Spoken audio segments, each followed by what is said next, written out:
मित्रांनो, महाशिवरात्री म्हणजे केवळ उपवास आणि शिवालयात जाऊन बेल वाहण्याचा दिवस नव्हे, तर तो आहे आपल्या आत्मिक शुद्धीचा आणि देहाच्या विरक्तीचा एक पवित्र उत्सव.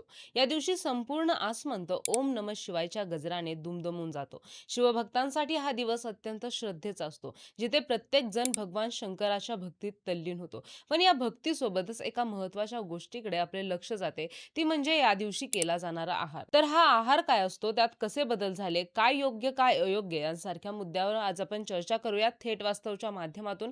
त्याआधी चॅनलला सबस्क्राईब करा आणि व्हिडिओ शेवटपर्यंत नक्की बघा.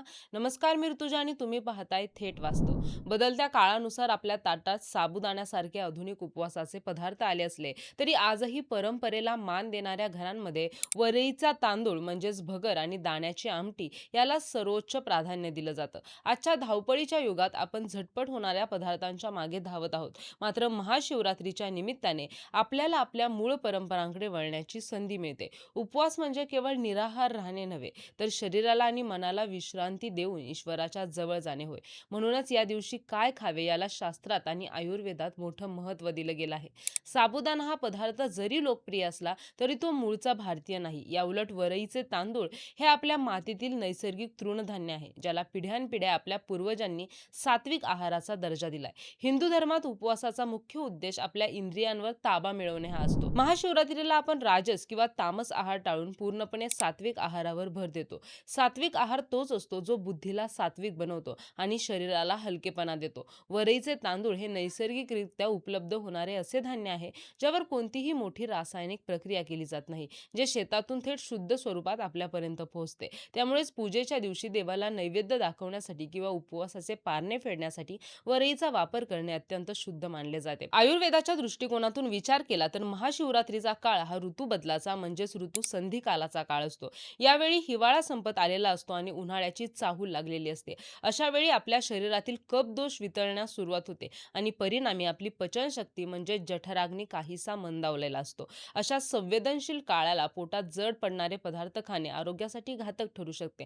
म्हणूनच पचायला हलकी असणारी भगर आणि शरीराला ऊर्जा देणारी दाण्याची आमटी हा एक संतुलित आहार म्हणून समोर येतो. अनेकांना साबुदाणा खिचडी खायला खूप आवडते, पण साबुदाणा हा पचायला अत्यंत जड आणि निसर्गाने अभिषंधी म्हणजे शरीरात चिकटपणा निर्माण करणारा असतो. यामुळे अनेकांना उपवासाच्या दिवशी गॅस, पोटफुगी किंवा पित्ताचा त्रास जाणवतो. साबुदाणा हा प्रामुख्याने स्टार्च असतो, जो शरीरात गेल्यावर विषारी घटक म्हणजेच आम निर्माण करू शकतो. याउलट वरईचे तांदूळ हे लघु म्हणजेच पचायला अतिशय हलके असतात. ते खाल्ल्यानंतर पोट जड होत नाही आणि शरीराला आवश्यक असलेले पोषणही मिळते, ज्यामुळे उपवासाचा खरा उद्देश सफल होतो. वरईच्या तांदळाचे पोषण मूल्य पाहिले तर आपल्याला आश्चर्य वाटेल की यात फायबर म्हणजेच तंतुमय पदार्थाचे प्रमाण भरपूर असते. उपवासाच्या दिवशी आपण दिवसभर काहीही खात नसल्यामुळे पचन संस्था काहीशी सुस्त झालेली असते. अशा वेळी फायबरयुक्त वरई पोटाचे आरोग्य जपण्यास मदत करते आणि बद्धकोष्ठता सारख्या तक्रारी दूर ठेवते. वरई केवळ पोट भरत नाही, तर त्या आतड्यांसाठी स्वच्छ करण्याचं काम देखील करते. साबुदाण्यापेक्षा वरईमध्ये असलेले गुणधर्म त्याला उपवासाचा राजा बनवतात आणि आरोग्याचा एक भक्कम आधार देतात. महाशिवरात्रीला केवळ दिवसभर उपवास नसून रात्रीचे जागरण देखील महत्त्वाचे मानले जाते. शिवरात्र म्हणजे ती रात्र जी अज्ञानाचा अंधकार दूर करून ज्ञानाचा प्रकाश देते.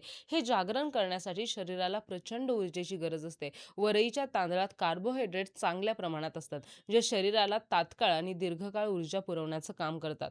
उपवासामुळे येणारा थकवा आणि अशक्तपणा दूर करण्यासाठी वरईचा आहार हा एखाद्या टॉनिक सारखा काम करतो, ज्यामुळे भक्त उत्साहाने शिवाची आराधना करू शकतात. केवळ वरईच नाही, तर त्यासोबत केली जाणारी शेंगदाण्याची आमटी हा देखील एक शास्त्रोक्त आहार आहे. शेंगदाणे हे प्रथिनांचा म्हणजेच प्रोटीनचा उत्तम स्रोत मानले जातात.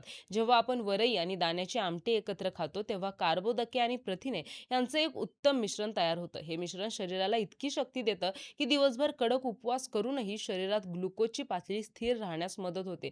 या आमटीमध्ये जिरे, हिरवी मिरची आणि सैंधव मीठाचा वापर केला जातो, जे पचनाला अधिक चालना देतात. आजकालच्या जीवनशैलीत ग्लुटेन फ्री आहाराची मोठी चर्चा होत आहे.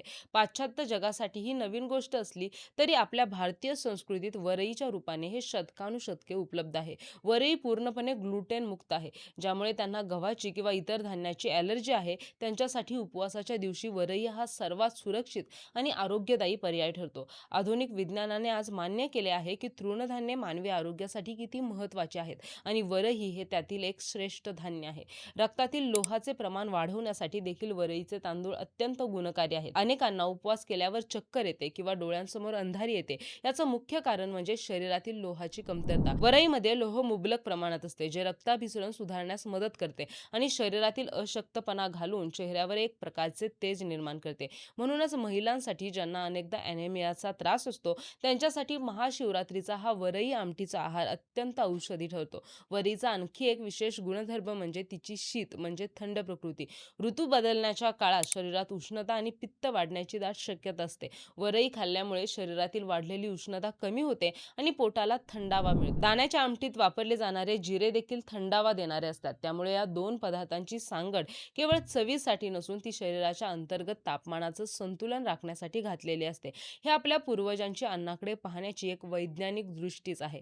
सात्विक आहार केवळ शरीरावरच नाही तर मनावरही परिणाम करतो. अन्न तसं मन ही म्हण आपण सर्वांनीच ऐकली असेल. उपवासाच्या दिवशी जेव्हा आपण वरीसारखा शुद्ध आणि सात्विक आहार घेतो, तेव्हा आपलं मन शांत आणि प्रसन्न राहण्यास मदत होते. जड अन्नामुळे येणारी सुस्ती किंवा आळस यामुळे भक्तीत अडथळा येऊ शकतो. मात्र वरई आमटीचा आहार घेतल्यानंतर शरीर हलकं राहते आणि मन एकाग्र करणंही सोपं जातं. यामुळेच महादेवाच्या ध्यानात आणि मंत्रोच्चारात आपले मन अधिक चांगल्या प्रकारे रमू शकतं. महाराष्ट्राच्या परंपरेत वरईच्या तांदळाला भगर देखील म्हटलं जातं. कोकण असो वा विदर्भ, प्रत्येक प्रांतात उपवासाला वरई बनवण्याची पद्धत थोडी थोडी वेगळी असते. तरी त्यामागील भावना मात्र एकच असते. निसर्गाशी जवळीक साधणारी ही तृणधान्ये आपल्याला आपल्या मुळांची आठवण करून देतात. शेतात नैसर्गिकरित्या उगवणारे हे धान्य खाणे म्हणजे निसर्गाचा आदर करणे होय. महाशिवरात्रीला साबुदाण्याच्या खिचडीचा अट्टाहास सोडून जर आपण पुन्हा या पारंपरिक अन्नाकडे वळलो, तर आपण आपली संस्कृती आणि आरोग्य दोन्ही जपण्यास समर्थ ठरू. थोडक्यात सांगायचं झालं तर महाशिवरात्रीला वरई आणि दाण्याची आमटी खाणे हा केवळ एक प्रघात नाही, तर ते एक परिपूर्ण शस्त्र आहे. पचन संस्थेला दिलासा देणे, शरीराला मुबलक ऊर्जा देणे, लोह आणि प्रथिनांची कमतरता भरून काढणे आणि मनाला सात्विक बनवणे अशा अनेक उद्देशांनी या जेवणाचं नियोजन केलेलं आहे. साबुदाणा कधीतरी चवीसाठी ठीक आहे, पण खऱ्या उपवासासाठी आणि आध्यात्मिक प्रगतीसाठी वरईचा आहार हा सर्वश्रेष्ठ आहे, हे आता आपल्याला उमजले असेलच. तर या महाशिवरात्रीला आपणही आपल्या घरात हा पारंपरिक वरई आणि दाण्याची आमटीचा बेत नक्की करा. केवळ भक्तीनेच नाही तर योग्य आहाराने देखील या सणाचा आनंद द्विगुणित करा. भगवान शंकराची कृपा तुम्हा सर्वांवर सदैव राहो आणि तुमचा हा उपवास सुखकर आणि आरोग्यदायी ठरो, हीच प्रार्थना. तुम्हाला हा व्हिडिओ आवडला असेल तर व्हिडिओला लाईक करा, शेअर करा आणि सबस्क्राईब करायला विसरू नका.